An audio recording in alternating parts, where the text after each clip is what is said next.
Selamat pagi pemirsa, kembali lagi bersama saya Agnes Versia Syalagan, mahasiswa Universitas Bengkulu. Seperti yang Anda lihat, saya sedang berada di SMP Negeri 22 Kota Bengkulu, tepatnya di Jalan Padat Karya Bentiring. Dengan adanya pandemi COVID-19 ini, proses kegiatan belajar mengajar menjadi kurang efektif, tidak dilakukan secara tatap muka, melainkan melalui daring atau online. Bagaimanakah situasi dan kondisi yang terjadi pada sekolah ini?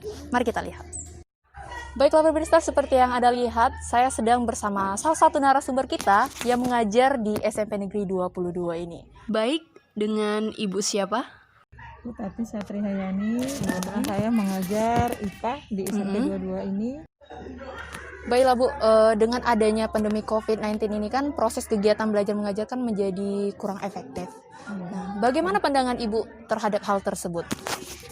Memang kurang efektif karena siswa kita SMP terutama ini siswanya tidak sama kondisi keadaan orang tuanya, ada yang memiliki HP, ada yang tidak. Jadi di sekolah ini melakukan pembelajaran, ada yang daring, ada juga kombinasi, ada yang datang ke sekolah, pengumpulan tugas, pemberian tugas.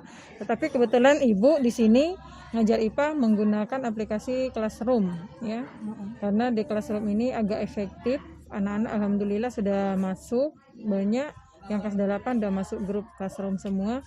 Tapi untuk pengumpulan tugas, kemungkinan anak-anak ini tidak begitu memperhatikan tugasnya, banyak yang belum mengumpulkan. Itu cuman dapat sekitar 75% yang mengumpulkan hasil tugas-tugasnya. Seperti yang Ibu katakan tadi kan ada beberapa siswa yang tidak mengumpulkan tugas tadi. Jadi bagaimana cara Ibu untuk mengatasi hal tersebut? Ada anak yang nanya melalui grup di WA, Bu, kami belum ngumpul. Ya udah, nanti kalau belum ngumpul dikumpul aja, ditunggu sampai kamu ngumpulkan gitu. Jadi tidak mesti harus 1 minggu itu selesai, karena kita harap maklum anak-anak sekarang itu kan mungkin HP-nya sama orang tua, jadi nunggu orang tuanya dulu pulang baru bisa mengerjakan tugas. Nah, yang belum ngumpul itu Ibu kasih solusi nanti di akhir pembelajaran ini yang akan pada saat akan melaksanakan semesteran itu bisa Ibu meminta kumpulkan tugas di buku, karena tugas-tugas itu Ibu tuh surut salin di buku latihan khusus tugas, catatan khusus catatan. Jadi nanti semuanya dikumpulkan. Jadi Ibu bisa menilai dari catatan yang dikerjakan oleh anak-anak di rumah. Jadi tidak mesti penilaian itu dengan PJJ saja, diambil dengan nanti ada portofolio namanya. Jadi nanti ini walaupun kita tidak melaksanakan penilai anak-anak tidak ada nilai yang lain, portofolio bisa kita masukkan juga untuk nilai kesehariannya di sana. Absen, setiap hari Ibu absen melalui Google Form, setiap hari pembelajaran pakai Google Form. Anak-anak kalau absen semuanya rata hampir absen, tapi pas pengumpulan tugas yang kurang. Jadi mungkin karena mereka udah dikasih tahu tugas itu kumpulkan di buku tugasnya, catatan kumpulkan di buku catatan, sehingga mereka mungkin agak lebih santai, tidak tergesa-gesa untuk mengumpulkan, karena nilai nanti pasti ada, mungkin seperti itu anak-anak. Jadi kita tidak begitu membebani tugas ke anak-anak, memaklumi. Iya. Jadi biasanya karena kan Bu setiap hari itu kan anak-anak kan banyak dikatakan untuk bersekolah kan Bu. Jadi Ibu memberikan tugasnya itu setiap hari atau misalnya cuma sebagai kayak pembelajaran materi aja dikasih, apa seperti gimana Bu?